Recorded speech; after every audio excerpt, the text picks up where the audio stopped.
My client, her name is Maria. She's a 44-year-old school teacher who is constantly on her feet throughout the day.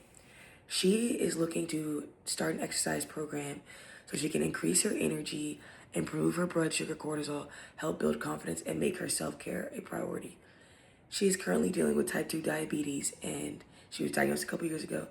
And her joining this exercise plan was to, help keep that under control while being overly fit, being overall fit and healthy.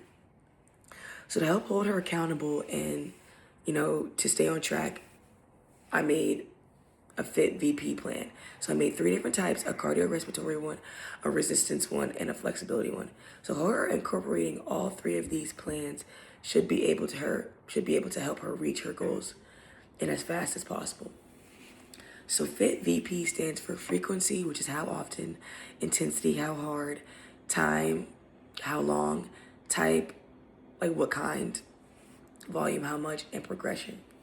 So we're going to go through each of these plans, and I'm going to explain what they are and the purpose of them. So for the cardiorespiratory plan, I have her working out 4 to 5 days a week at moderate intensity to where she's able to talk but not sing while she's doing these exercises for 20 to 30 minutes, which can be broken up into 10 to 15 minute periods. I have her doing some brisk walking on the treadmill, on the elliptical stationary bike, dancing, just low impact aerobic exercises. She's going to start off going 80 to 150 minutes per week, which will then work towards 150 to 300 minutes per week. We're going to end up increasing the time, then increasing intensity, and then the goal is to work up to 30 minutes per day. Yeah. So for resistance, I have her working out 2 to 3 days per week, 2 to 3 days per week, non-consecutive days, light to moderate intensity, focusing on good form. Having her work 20 to 30 minutes, including the warm-up. She's going to be using machines, resistance bands, dumbbells, using bodyweight exercises, that type of stuff. Going 1 to 3 sets, 8 to 15 reps per set. Adding reps and sets as we progress. And we're going to be changing the exercises. And for my flexibility plan, I have her going 3 to 5 days per week. The intensity, very gentle, no pain, but you can feel a slight stretch in your body. We can do static stretching, yoga, mobility exercises, all that. You're going to hold those stretches 10 to 20 seconds per stretch, 1 to 3 times per rep. And as we keep progressing, we're going to increase the whole time, increasing your range of motion and flexibility.